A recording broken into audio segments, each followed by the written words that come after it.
Welcome on in, Dragon Folk, to the channel.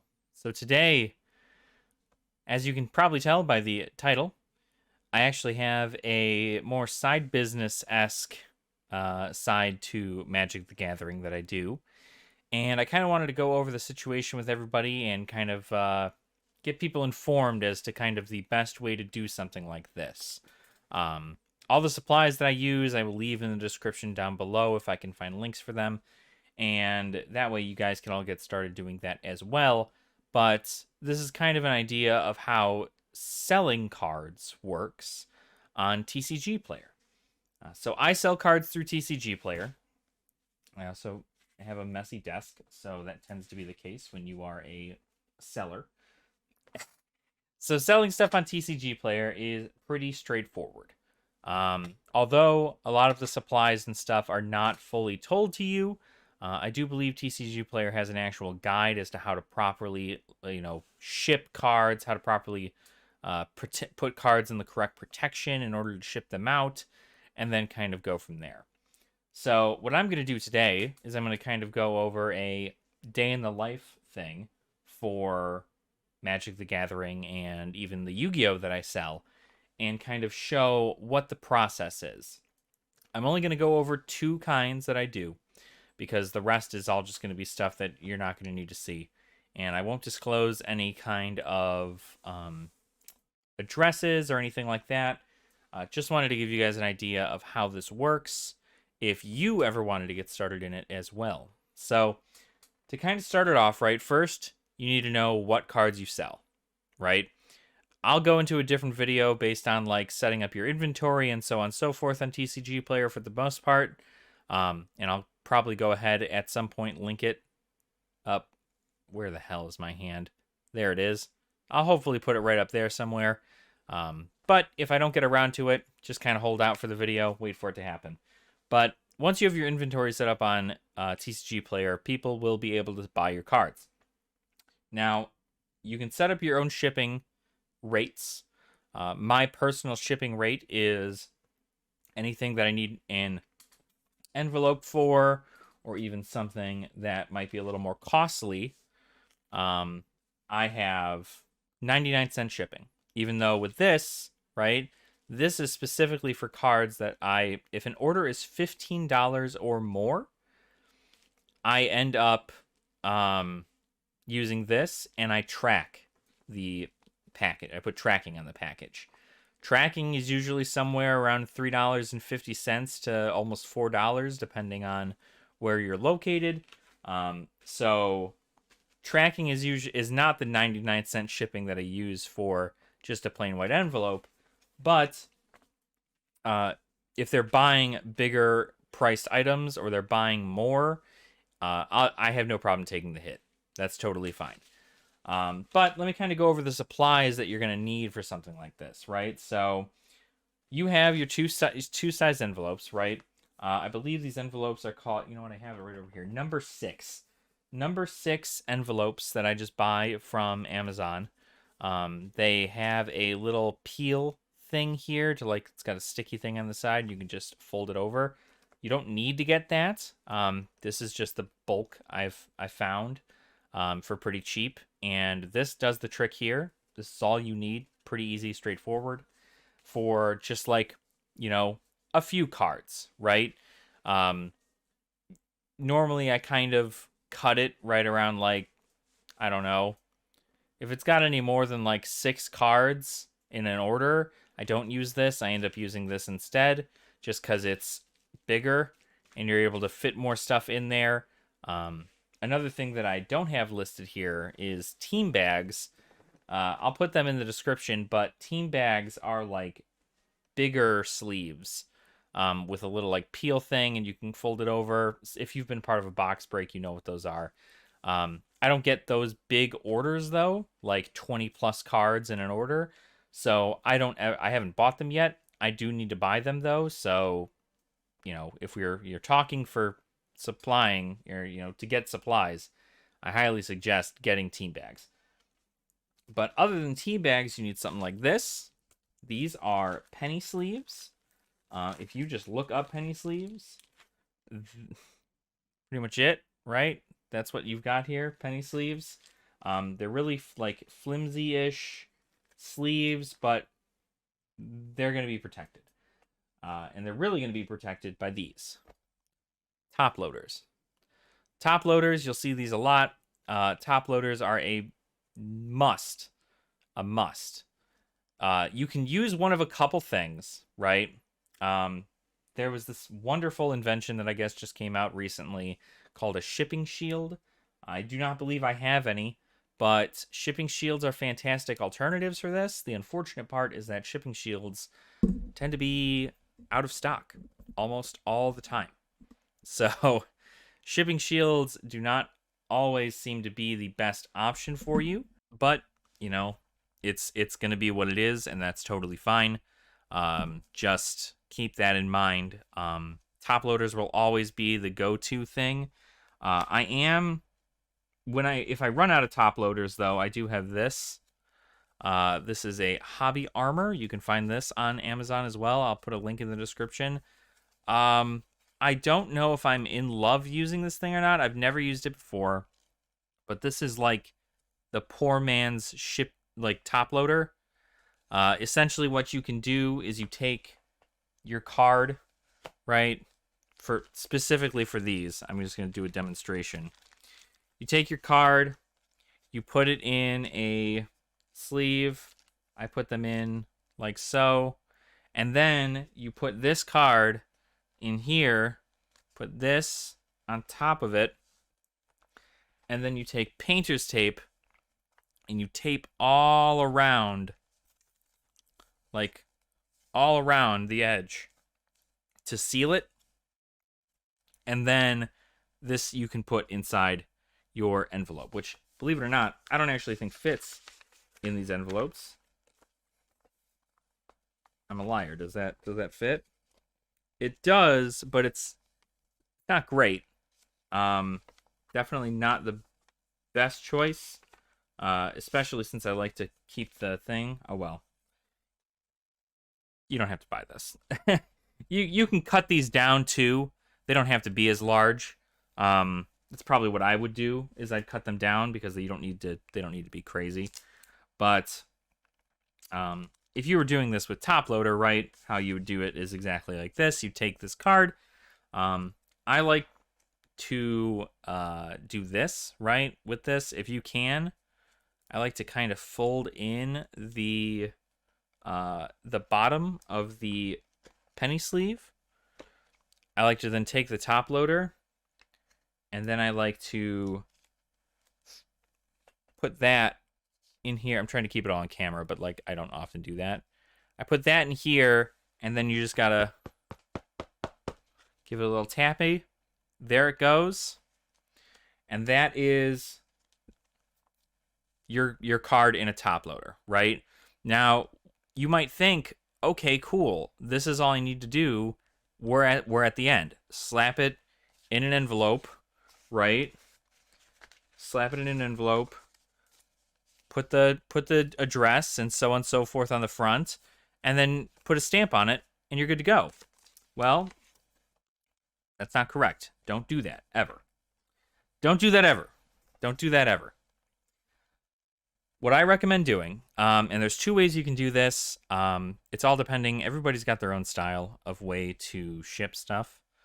But the way I like to do it is I just like to take a piece of painter's tape, and I'll just kind of show you how easy this is. So you just take this piece of painter's tape, just a little bit. You don't need a lot. And then you just put this over top here. That's it. That's all you like to do. So now, if this card happens to jimmy in the sleeve or in the top loader for whatever reason, you know, if it's being wrestled around or whatever, it should never be in a situation where it's going like this, but you know what I mean?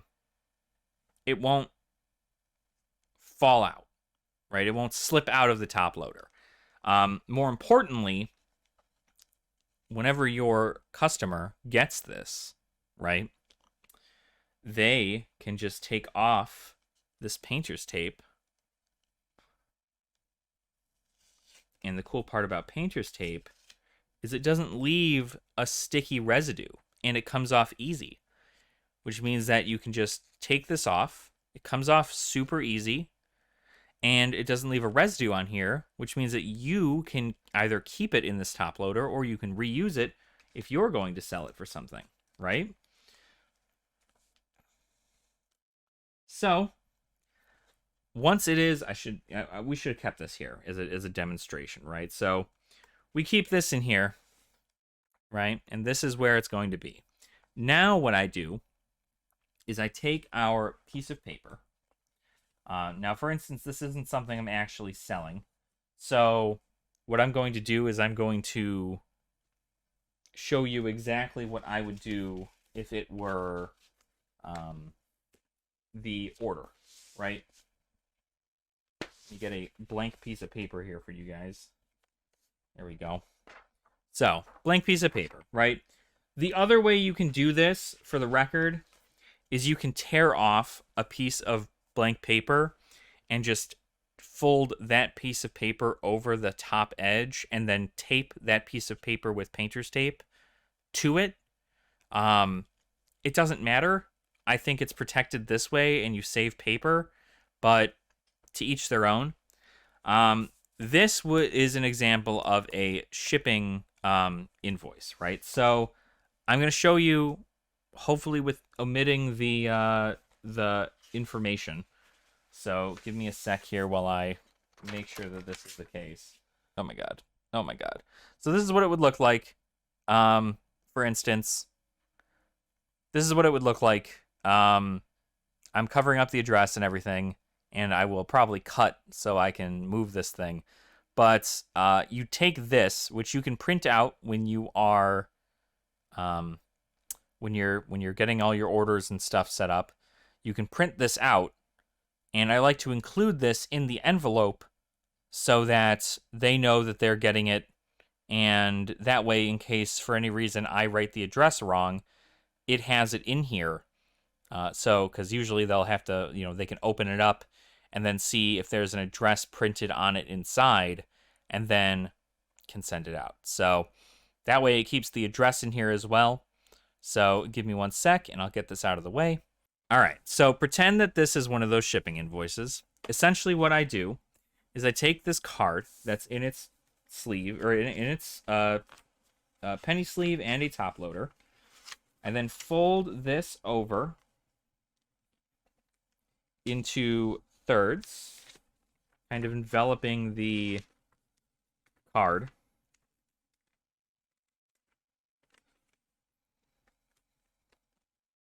Like a small little envelope, right? And then I take the edges here and I fold them in. And what this does is this adds another layer of protection for the card. And that's pretty important. So now you have something like this. And now what you do is before you put it in the envelope, and this is different if you have a thermal printer to print the address on the front, and also your return address. I personally write all of these things, and that's just because I don't have a thermal label printer. I know you can buy them for like fairly cheap online, but I just don't have one, and I don't know if I have even the room for it, so I'll just write it because I have the time. So what I do is before you put this in here, write down the address right here. You write down your return address up here, right? Wherever, in case this gets sent to the wrong address, or the address is wrong and they need to send it back, or if something is messed up on here, or it messed up in here and they need to send it back, they put that in there, and then they can return it to you. So after you're done writing the address and everything, I then take it, I put it in right in there, right? You see it fits nice and snug into there. And then you'd rip this thing off, fold it, make sure it's sealed, and then put a stamp right there, and you're done. That's it. That's it. Obviously, check with your what do you call it? Check with your post office to make sure that your stuff is of accurate weight, because some stuff, if you're shipping it in something like this and it's heavier than, I believe, 4 ounces or something along those lines, maybe less, or it's too thick to be able to go through the machine, then you're going to need more postage. I have been able to ship 5 cards in one of these things with 2 top loaders, and 2 top loaders being wrapped in this and then put in and then shipped out, and have only needed 1 stamp. I haven't had any issues. Nobody's told me that they needed to pay extra postage to get this, or that I got it sent back to me and I need to pay extra postage. So 2 top loaders in here, but the more you add, the thicker the envelope gets, and the thicker the envelope gets, the more postage you're going to need to put on there. So obviously keep this to a minimum. If you need to put more in and you know it's going to be a bit heavier, normally the heavier stuff is probably, you get a bigger order or it's more expensive. That's where this boy comes in, right? So these are just bubble mailers that you can buy online. These also come with a little strip that you can rip off and then glue itself down here. And the process is the same, right? The only difference is that if you're going to send this out, you're going to probably need more postage if you're not getting it tracked. But I only save these for tracking. I haven't gotten to the point where I need to, send out like 100 cards to a individual. So what I do for this is, let's say this card needs to be tracked. Everything on TCGPlayer, I believe if it's $20 or more, it gets tracking. It needs to have tracking. And then if it's $50 or more, it needs tracking. $20 or more, they recommend tracking. And then anything like higher than, I think, $250 or something needs to have a signature. I can't remember the exact prices, but that's pretty much the point. But I personally track packages at $15 or more. If the order is $15 or more after shipping, I track, right? I use pirateship.com for tracking. Pirateship.com essentially lets you create your own label. I have the benefit of having a printer, not a thermal printer, but an actual printer that I can use. That does help a lot if you have that available to you. If you don't worry about it. You can always find another cheap method of going about doing it. Sometimes just bringing it to the post office will work, but get a printer. If you can invest in a printer, I think printers only cost like $300-400, which I say only, but like as an investment, it will pay off. And then the amount of ink, I only print in black and white, so you don't even really need to buy a ton of ink. Printer stuff aside, essentially what I do with this is the same concept as I do with the envelopes, right? Same deal. I wrap the card or cards in the invoice, and then I slap that into here once I open it, because for some reason I can't. I slap that bad boy into here,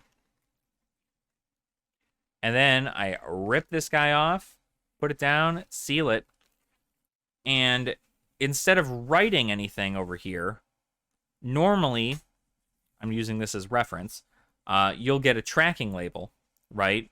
And that tracking label you can then just print out, right? If you can print it out on your own, or you can go find someplace to print it out, or if it gets done at a post office, you can go to the post office and tell them that you need a tracking label for this package to this address, and they will print one out for you and attach it to the package.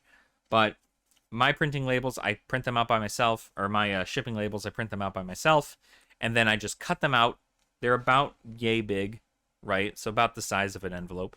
And then I just tape the shipping label to this bubble mailer, and then I'm done. That's it. That's it. And that is pretty much how I ship cards through TCGPlayer. So that is a general idea. Kind of gives you a small idea on how to do that. Now, cost is probably the one thing that a lot of people are not really aware of when it comes to getting getting started doing this, right? I would try to make a getting started guide to this, but I kind of want to do this like a day in the life kind of deal of what I do on the sidelines and how I package my stuff. But I hope to get a beginner guide video out for people so that way they can all understand. But this is pretty much a beginner guide. If you buy your supplies in bulk, you save a lot of money. So it's an initial cost that does cost quite a bit, but it does save you a lot in the long run. So, for instance, buying bulk of these envelopes saves me a lot more than buying like 50 envelopes at a time, because the more you buy, the less they end up costing, right? These envelopes end up costing like 2 cents or something per envelope. These top loaders end up costing somewhere around like 40 cents a top loader. And these are just estimated guesses.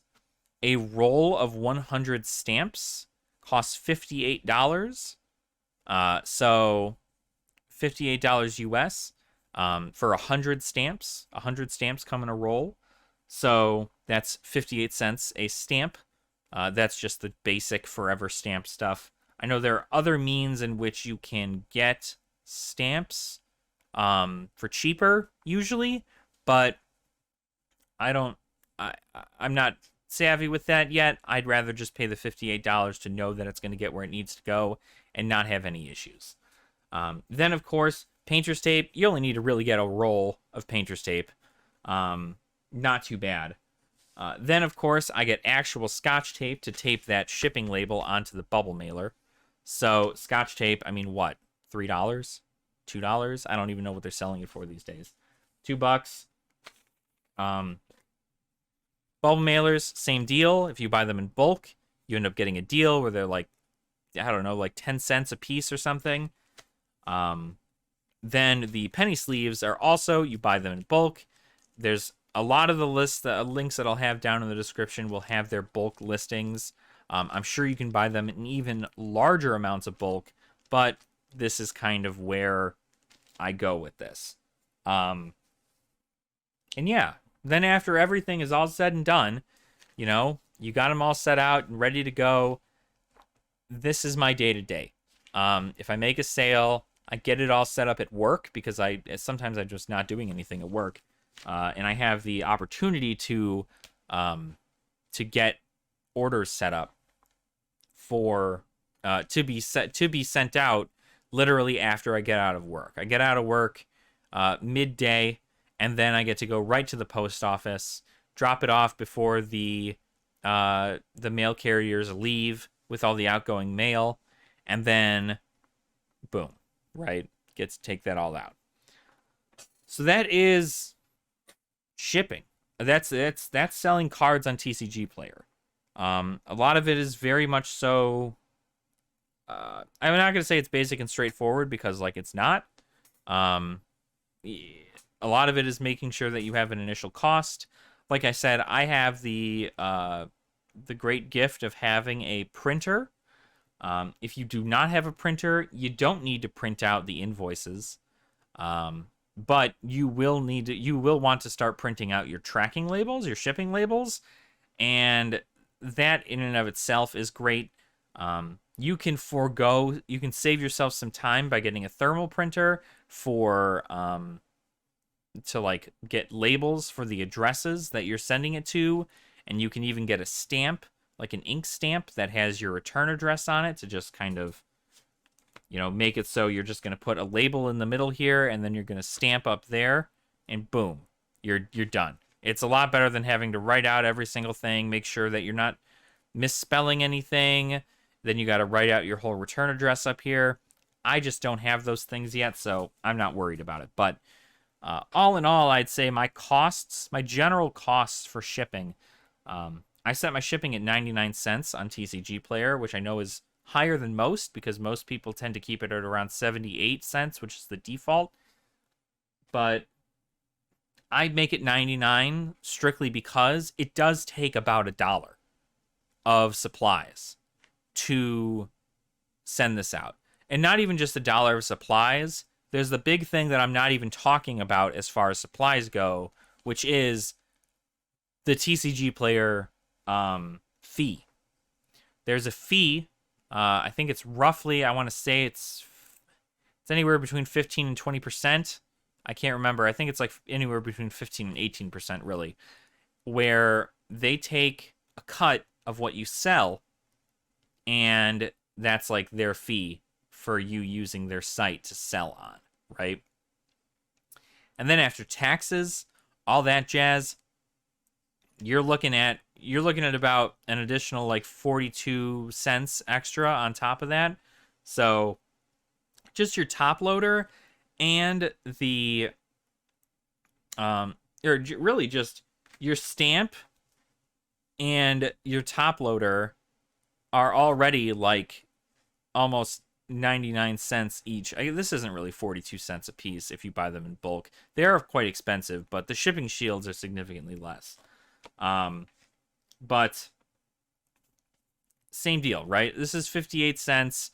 They're taking about, 14% or something, 15, 14 something percent off of your order. Then you got to, figure in all these supplies of like maybe like 50 cents worth of supplies or something. And you're pretty much out a solid like $1.20, maybe like $1.30.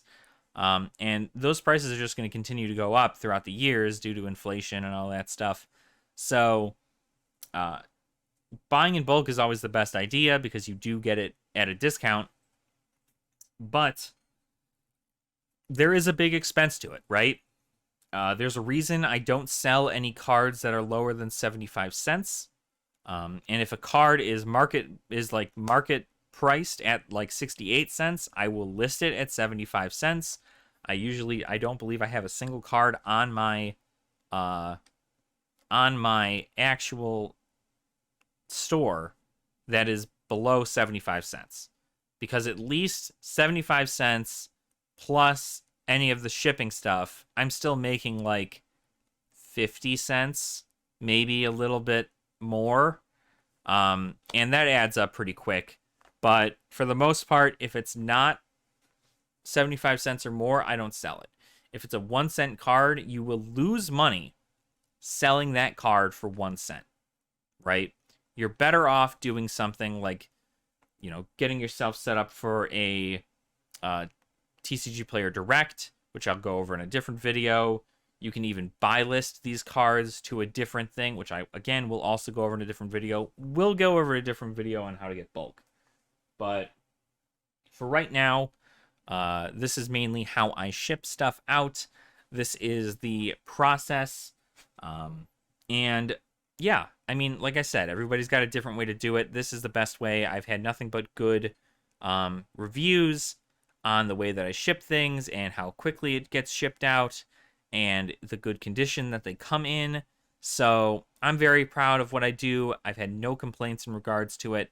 So, if it ain't broke, don't fix it, right? That's just kind of how the concept works. But let me know in the comments down below what you guys do for shipping. I know it's kind of crazy getting all this together and trying to kind of figure it out. But for the most part, once you get a general supply and you have cards to sell, it becomes pretty straightforward. And most of your time is just spent waiting for orders to come in and then making sure that you get those orders out soon. Because I believe orders need to go out 48 hours after it has been purchased or after it's been sent through and processed. So pretty much if you have an order come in on Friday, it needs to be sent out by like Monday at the latest. And if it isn't, right, TCGPlayer contacts you and they're just like, hey, we're waiting for this to come back. We're waiting for you to send this out. So like we're withholding any money that we'd be giving you because we're waiting for it to be confirmed that it was sent, kind of deal. So that's TCGPlayer, right? I know a lot of people sell on like eBay and Card Kingdom and so on and so forth. And we'll kind of get into those other things later, but I kind of wanted to just give a nice overview of how I ship stuff, and even give you guys a link to all this stuff as well. So if you wanted to start, you could start doing that. But yeah, thank you guys so much for watching. Hopefully this was more educational than I made it seem, probably. Whenever I talk about something that I do on a regular basis, I tend to make it sound like it's the easiest thing ever, but a lot of it is math. It's making sure that what you're putting into it, you're at least getting a profit off of every card that you sell. Even if it's like 50 cents, right? Like, you know, this is probably like a 2-cent common, right? Or 2-cent token. I wouldn't sell this, right? Ever. I would never sell this because there'd be no point in me doing it. But, you know, if this is a $15 card and I only need to pay, you know, what, $4 in shipping on average, $4 in shipping for a tracked package, and then, you know, roughly $1 for all the materials I use, I'm still making $10, which is not a lot, but it is $10 profit that you didn't have before. So, or so on and so forth. You know what I mean? But you just got to be smart about it. You got to make sure to know what you're going to list them as. I try to avoid undercutting because it tends to actually cause you to lose money than to gain money. But if you're trying to move cards real quick, undercutting, I mean, I think it's a shady kind of thing, but I get it, right? Lowest price, so on and so forth. Anywho, that's it for me. I'm going to go ahead and just end this this nice 33-minute video right about now. But hopefully you guys learned something, and hopefully I can pass on this knowledge. Let me know also in the comments if you guys like this kind of video, and if something like this would be more up your alley. If you'd like to learn more about how to get this done, how to properly ship this stuff out, and how to start maybe making your own money on selling trading cards. But anyway, thank you guys so much. Please, please, please make sure to like the video and also subscribe to the channel as well. It helps me out a lot. It helps the algorithm out a lot. And the closer we get to 100 subscribers, the closer I get to giving away our Streets of New Capenna set booster box that I just have sitting sealed in my closet. So hopefully we can get there by the end of the month. I know it's the 20th right now. Probably by the time this video goes up, it's going to be the 21st. But yeah, I'm just hoping for the best. And hopefully, you know, you guys are enjoying my content. I hope to continue bringing it to you. And you're amazing. Don't ever forget that. But please make sure to drink your water, eat your vegetables, and don't be a dick. And I will see you all in our next video. All right, guys. Nerd out.